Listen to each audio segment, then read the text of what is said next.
Hi friends, നമസ്കാരം. Krishna's story ടൈമിലേക്ക് എല്ലാവർക്കും സുസ്വാഗതം. കൃഷ്ണായനം കഥ കേൾക്കണ്ടേ? എല്ലാവർക്കും ശ്രീകൃഷ്ണ ഭഗവാന്റെ അനുഗ്രഹാശിസുകൾ ഉണ്ടാകട്ടെ എന്ന് പ്രാർത്ഥിക്കുന്നു. കൃഷ്ണായനം കേൾക്കുന്ന എല്ലാവർക്കും ഹൃദയത്തിൽ നിന്നും നന്ദി. ഇതുവരെയുള്ള ഭാഗങ്ങൾ എല്ലാവരും കേട്ടിരിക്കുമല്ലോ. കേൾക്കാത്തവർക്കായി ഡിസ്ക്രിപ്ഷനിൽ ലിങ്ക് കൊടുത്തിട്ടുണ്ട്. കൃഷ്ണായനം എന്ന ഈ പുസ്തകത്തിൻ്റെ രചയിതാവ് തുളസി കോട്ടുക്കൽ, പബ്ലിഷേഴ്സ് ഹരിശ്രീ ബുക്സ് പുനലൂർ, ഓഡിയോ കൃഷ്ണകുമാരി. നമ്മുടെ ചാനലിൽ സബ്സ്ക്രൈബ് ചെയ്യാതെ വീഡിയോ കേൾക്കുന്നവരെല്ലാം ഒന്ന് സബ്സ്ക്രൈബ് ചെയ്തുകൊണ്ട് വീഡിയോ കേൾക്കുക. നോട്ടിഫിക്കേഷൻസ് കൃത്യമായി ലഭിക്കണമെന്നുള്ളവർ അടുത്ത് കാണുന്ന ബെൽ ബട്ടൺ പ്രസ് ചെയ്തോളെന്ന ഓപ്ഷൻ കൂടി എനേബിൾ ചെയ്തിടുക. ഇന്നത്തെ ഭാഗത്തിലേക്ക്. ഓം ശ്രീകൃഷ്ണ പരമാത്മനേ നമഃ. ചില പൊടിക്കൈകൾ. തുടർച്ച. വായുപുത്രൻ്റെ താടനമേറ്റ് ഉദ്യാനപാലകർ തെറിച്ചു വീണു. ജീവനും കൊണ്ട് അവരോടി. അവർ ബലരാമനോട് വിവരം പറഞ്ഞു. ഭീകരരൂപനായ ഏതോ കപിപ്രവരൻ ഉദ്യാനം തല്ലിത്തകർക്കുന്നു. അവനെ എതിർക്കുവാൻ ചെന്ന രക്ഷികൾ നശിച്ചു. കുരങ്ങനെ വേഗം ബന്ധിച്ചില്ലെങ്കിൽ അവൻ സർവ്വതും നശിപ്പിക്കും. ഉദ്യാനപാലകരുടെ വാക്കുകൾ കേട്ട് ബലരാമൻ അതിശയിച്ചു. ഒരു കുരങ്ങൻ വന്ന് ഉദ്യാനം തല്ലിത്തകർക്കുന്നുവെന്നോ? നന്നായിരിക്കുന്നു. ഏതായാലും അവനെ ബന്ധിക്കണം. ആ സമയം ഗരുഡൻ ദ്വാരകയിലുണ്ടായിരുന്നു. ബലഭദ്രൻ ഗരുഡനെ വിളിച്ചു പറഞ്ഞു, ഗരുഡാ, അറിഞ്ഞില്ലേ സംഭവങ്ങൾ? ഏതോ ഒരു കുരങ്ങൻ വന്ന് നമ്മുടെ ഉദ്യാനത്തിൽ പല അക്രമങ്ങളും ചെയ്യുന്നു. പിടിച്ചു കെട്ടുവാൻ പോയ വിക്രമികളായ ഭടന്മാരെ അവൻ തല്ലി വീഴ്ത്തി. ആ കുരങ്ങച്ചനെ കൊല്ലാതെ നീ കൊത്തിയെടുത്തു കൊണ്ടുവരണം. എല്ലാവരും അവനെ ഒന്ന് കാണട്ടെ. ഒരു പക്ഷേ എന്നെ കണ്ടാൽ അവൻ ഓടിക്കളയും. വേഗം പോയി അവനെ സൂത്രത്തിൽ കൊണ്ടുവരൂ. തൽക്ഷണം തന്നെ താർക്ഷ്യൻ ഉദ്ധതനായി ഉദ്യാനത്തിലേക്ക് പറന്നു. ചെന്നപാടെ പക്ഷീന്ദ്രൻ പക്ഷങ്ങൾ വിടർത്തി മർക്കടത്താനെ ഒന്നടിച്ചു. ഹനുമാന് ആ താടനം മക്ഷികയുടെ ഉരസൽ പോലെ മാത്രമേ തോന്നിയുള്ളൂ. ഗർജിച്ചുകൊണ്ട് ഹനുമാൻ ജഡിതി വളർന്നു. അരയാൽ പോലെ വളർന്ന കുരങ്ങൻ കരം വിടർത്തി ഗരുഡനെ ഒന്ന് പ്രഹരിച്ചു. താടനമേറ്റ് ഗഗേന്ദ്രൻ രക്തം തൊപ്പി കുഴഞ്ഞ് നിലത്ത് വീണു. ദേവലോകത്ത് ചെന്ന ചന്ദ്രഹാസവുമേന്തി ഐരാവതമേറി വന്ന ദേവപ്രഭുവിനെ പരാജയപ്പെടുത്തി അമൃതകലശം കൊണ്ടുവന്ന തനിക്കേറ്റ പരാജയം ഗരുഡനെ അത്ഭുതപ്പെടുത്തി. ഹനുമാന്റെ ഗർജനം ഗഗേന്ദ്രനിൽ ഭയം വളർത്തി. ഗരുഡൻ എഴുന്നേറ്റ് പറക്കുവാൻ നോക്കി. കഴിയുന്നില്ല. ചിറകൊടിഞ്ഞിരിക്കുന്നു. നെഞ്ച് വിലങ്ങിയിരിക്കുന്നു. ശോകാബ്ദിയിൽ മുഴുകി അഹങ്കാരം കളഞ്ഞ് ഗരുഡൻ കേശവനെ മനസ്സിൽ ധ്യാനിച്ചു. ഗരുഡൻ പതിച്ചത് കണ്ട് ഭയാക്രാന്തരായ ജനാവലി ബലരാമ സന്നിധിയിലെത്തി. അദ്ദേഹമാണല്ലോ അപ്പോഴത്തെ ഭരണാധികാരി. ജനങ്ങൾ ബലരാമനോട് ഉണർത്തിച്ചു, പ്രഭോ, ഉദ്യാനം തല്ലിത്തകർത്ത ആ മർക്കടം ബഹുപരാക്രമിയാണ്. നമ്മുടെ ഗരുഡൻ അവൻ്റെ മുഷ്ടിപ്രഹരമേറ്റ് നിണം തൊപ്പി നിലത്തിഴയുന്നു. ആ കാഴ്ച തന്നെ ദയനീയമാണ്. ഒറ്റ പ്രഹരത്തിൽ ഗരുഡൻ കുഴഞ്ഞു വീണുപോയി. അങ്ങു തന്നെ വേഗം ചെന്ന് അവനെ ബന്ധിച്ചില്ലെങ്കിൽ ദ്വാരകാപുരി ഭസ്മമാകും. ബലരാമന് ജനങ്ങളുടെ വാക്കുകൾ ആദ്യം വിശ്വാസമായില്ല. പക്ഷേ തുടർന്ന് വന്നവരെല്ലാം ഇതുതന്നെ പറഞ്ഞപ്പോൾ കോപരക്തരൂക്ഷാക്ഷനായി ഹാലായുധവും ഏന്തി ബലരാമൻ ഉദ്യാനത്തിലേക്ക് നടന്നു. പോകുന്ന വഴി അദ്ദേഹം പറഞ്ഞു, ആ വിവദനെ ഞാൻ കൊന്നു. അവൻ്റെ കൂട്ടത്തിൽപ്പെട്ട വല്ല ധിക്കാരിയുമായിരിക്കും. ബലരാമൻ ഉദ്യാനത്തിലെത്തി. ഹനുമാൻ ചന്ദനമരങ്ങൾ തല്ലിയൊടിച്ചും അശോകമരങ്ങൾ പിഴുതെറിഞ്ഞും മന്ദാര മരങ്ങൾ ചവിട്ടി ചായ്ച്ചും രസിക്കുകയായിരുന്നു. മർക്കടൻ്റെ വിക്രമം കണ്ട് ഭയത്തോടെ ആർക്കുന്ന ജനങ്ങൾ ബലരാമനെ കണ്ട് നിശബ്ദരായി. ആകാശത്തോളം വളർന്ന കുഞ്ചിരോമങ്ങൾ ഇടയ്ക്കിടെ ചൊറിഞ്ഞും വാൽ ചുഴറ്റി ചെവി പൊട്ടുമാറ് മഞ്ഞിൽ താടിച്ചും ഹനുമാൻ ചേഷ്ടാചേഷ്ടിതനായി നിന്നു. ബലരാമൻ സീരവുമായി അടുത്തു. ഹനുമാൻ ബലരാമനെ കണ്ടു ഗർജിച്ചുകൊണ്ട് പാഞ്ഞു വന്നു. ഹാലായുധൻ ഹനുമാനെ എതിരിട്ടു. ശക്തമായ യുദ്ധം നടന്നു. പോരിൽ വിജയം ഹനുമാനായിരുന്നു. ഹാലായുധം ഹനുമാൻ പിടിച്ചുലച്ച് വലിച്ച് ദൂരെ വിക്ഷേപിച്ചു. ബലരാമൻ്റെ മസ്തകത്തിലും മാറിടത്തിലും തെരുതെരയെ മുഷ്ടികൾ പതിഞ്ഞു. മർക്കടൻ്റെ അക്രമം വിക്രമം തന്നെയായിരുന്നു. താഡനമേറ്റ് മനം കലങ്ങി ബലരാമൻ മഞ്ഞിൽ പതിച്ചു. രക്തം തുപ്പി ഗരുഡൻ്റെ നികടത്തിൽ ബലരാമനും പതിച്ചു. ബലരാമനും വീണതോടെ ദ്വാരകയിൽ പരിഭ്രാന്തി വളർന്നു. ഭടന്മാർ ഭയന്നു. അവർ നിമിഷം കൊണ്ട് കേശവൻ്റെ നികടത്തിലെത്തി. മാധവൻ രുക്മിണിയുമൊത്തിരുന്ന് ചതുരംഗം കളിക്കുകയായിരുന്നു. പുറത്ത് പടജനങ്ങൾ ബഹളമുണ്ടാക്കിയപ്പോൾ മാധവൻ കതക് തുറന്നു വന്നു. കേശവൻ ചോദിച്ചു, എന്താണ് എല്ലാവരുടെയും മുഖത്ത് പരിഭ്രാന്തി? എന്തുണ്ടായി?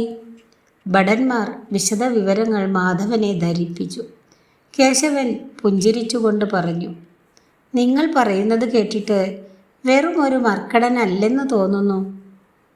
മർക്കടന്മാരിലും വിക്രമികൾ ധാരാളമുണ്ട്. ഇവൻ ആരാണ്?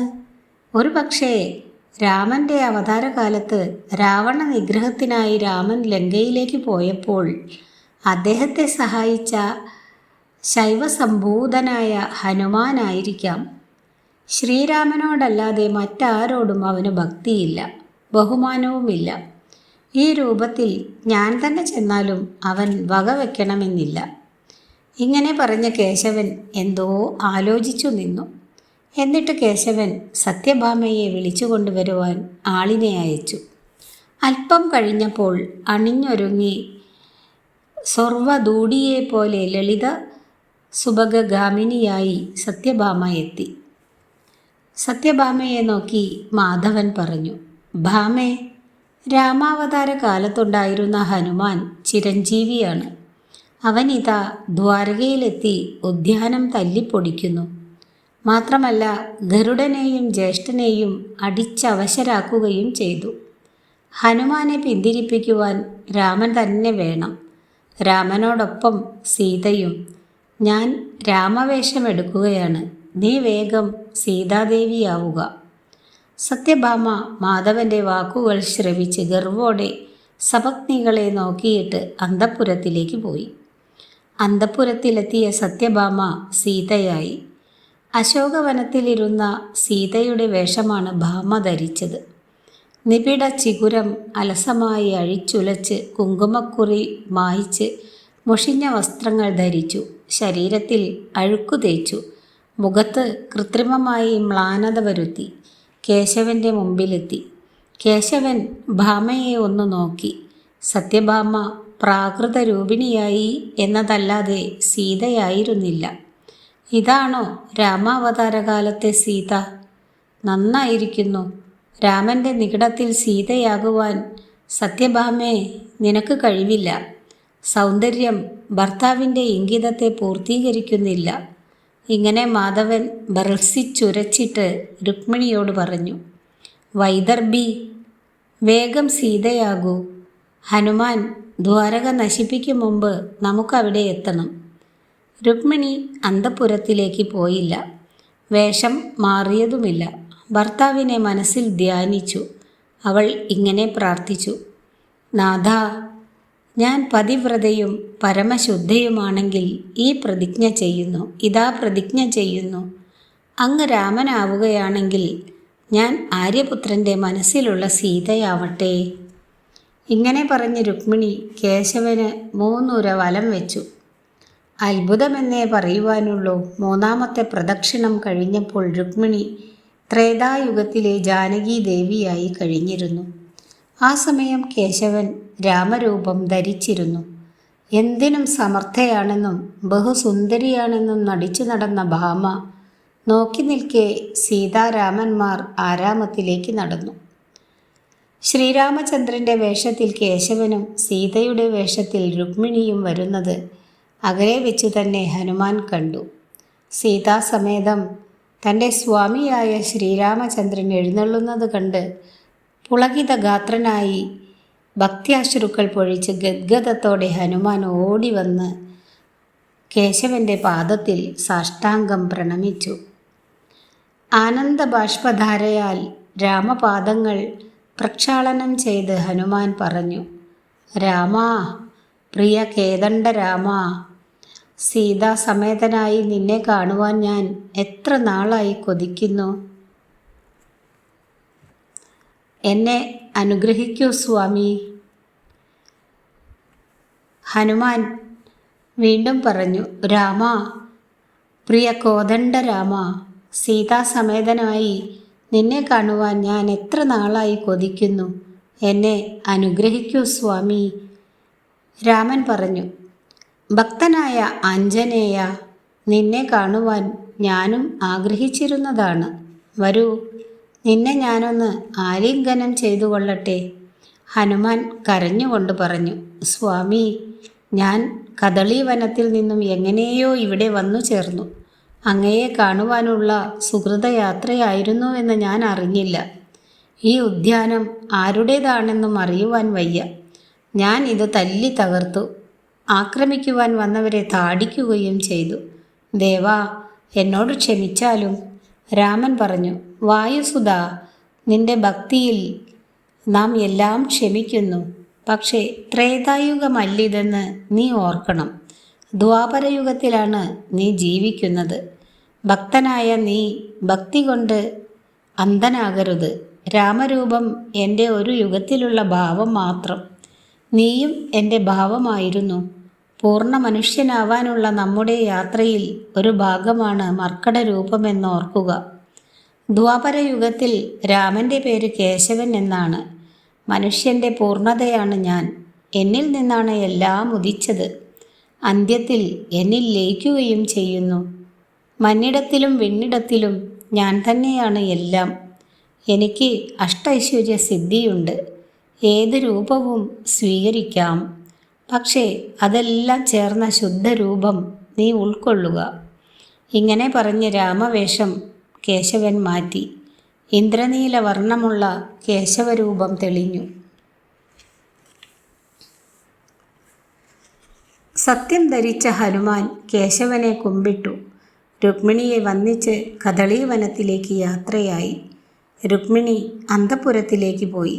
കേശവൻ ബലരാമൻ വീണുകിടക്കുന്ന സ്ഥലത്തെത്തി. ബലരാമൻ കേശവനെ കണ്ടപ്പോൾ സങ്കടത്തോടെ പറഞ്ഞു: മാധവ, എല്ലാം എനിക്ക് ബോധ്യപ്പെട്ടു. ദർപ്പം വളരുന്നിടത്ത് നാശം വരുമെന്ന് നീ എന്നെ പഠിപ്പിച്ചു. ജ്യേഷ്ഠന് ഒരു പരാജയവുമില്ല. എല്ലാം കാലഗതി എന്ന് കരുതുക. ബലരാമൻ്റെ അവശതകളും ഗരുഡൻ്റെ ദുഃഖവും സത്യഭാമയുടെ ഗർവവും അവസാനിച്ചു. നാരദൻ കേശവനോട് പറഞ്ഞു: മാധവ, ബുദ്ധിയും തന്ത്രവും സൂക്ഷ്മമായി പ്രയോഗിക്കുവാൻ കഴിഞ്ഞാൽ ജീവിതത്തിൽ വിജയം നേടാം, അല്ലേ? മാധവൻ പുഞ്ചിരിച്ചുകൊണ്ട് പറഞ്ഞു: നാരദരെ, അങ്ങ് ഉദ്ദേശിച്ചത് മാത്രം പോരാ. അഹങ്കാരം കളയുകയും തന്നെത്താൻ അറിയുകയും വേണം. ജീവിതം സുഗമമായി കൊണ്ടുപോകാം. നാരദനും കേശവനും പുഞ്ചിരിച്ചു. ഇതോടുകൂടി ചില പൊടിക്കൈകൾ എന്ന ഈ ഭാഗം അവസാനിച്ചിരിക്കുന്നു. അടുത്ത ദിവസം നമുക്ക് ശകുനി വധം കേൾക്കാം. ഇന്നത്തെ വീഡിയോയുടെ അവസാനിപ്പിക്കുന്നു. കഥ ഇഷ്ടമായാൽ എല്ലാവരും ഒന്ന് like, share and subscribe. Thank you for watching.